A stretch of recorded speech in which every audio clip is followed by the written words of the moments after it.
College போன தன்னோட பொண்ணு வீட்டுக்கு திரும்பி வரலன்னு போலீஸ் ஸ்டேஷன்ல கம்ப்ளைண்ட் கொடுக்கறாரு. அந்த ஸ்டேஷன்ல உள்ள போலீஸ் அந்த பொண்ணோட அப்பா கூட்டிட்டு பஸ் ஸ்டாப்புக்கு போறாரு. அங்க இருக்கிற டீ கடையில விசாரிக்கிறப்ப அந்த பொண்ணு பஸ்ஸை விட்டு இறங்கி போனதா அந்த டீ கடைக்காரர் சொல்றாரு. அந்த பொண்ணோட வீட்டுக்கு போய் செக் பண்றாரு. அந்த வீடு ஃபுல்லா பைபிளோட வாசகமா இருக்கு. அந்த பொண்ணோட அப்பாவோ என்னோட பொண்ணுக்கு கடவுள் நம்பிக்கை அதிகம், பக்கத்துல இருக்கிற ஃபாதரோட வீட்டுக்கு அவ அடிக்கடி போவான்னு சொல்றாரு.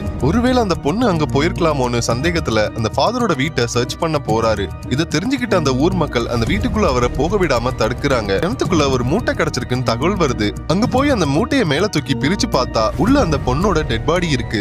அந்த பொணம் கிடைச்ச கிணத்துக்கு பக்கத்துல அந்த ஃபாதரோட வீடு இருக்கு. அதனால அங்க போய் செக் பண்ணணும்னு சொல்றாரு. ஆனா இவர் மேல உள்ள ஈகோல அந்த சீனியர் ஆபீசர் இவர் சொல்றத கேட்க மாட்டேங்கிறாரு.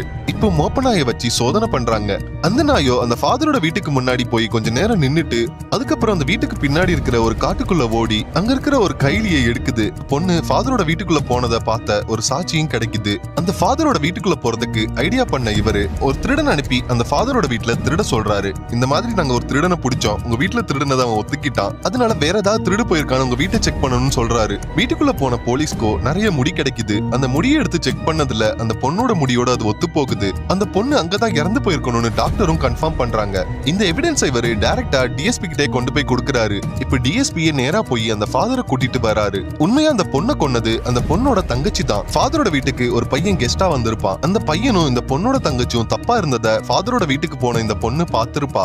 அந்த நேரம் அந்த வீட்டுக்கு போஸ்ட் மாஸ்டர் வரவும் அந்த பொண்ணு கத்தாம இருக்கிறதுக்காக அவரோட வாயை அவன் பொத்தி இருப்பான். அதுல மூச்சு அடைச்சு அந்த பொண்ணு இறந்து போயிருப்பா. இப்ப இவங்க ரெண்டு பேரும் சேர்ந்து அந்த பொண்ணோட டெட் பாடியை கிணத்துல போட்டிருப்பாங்க.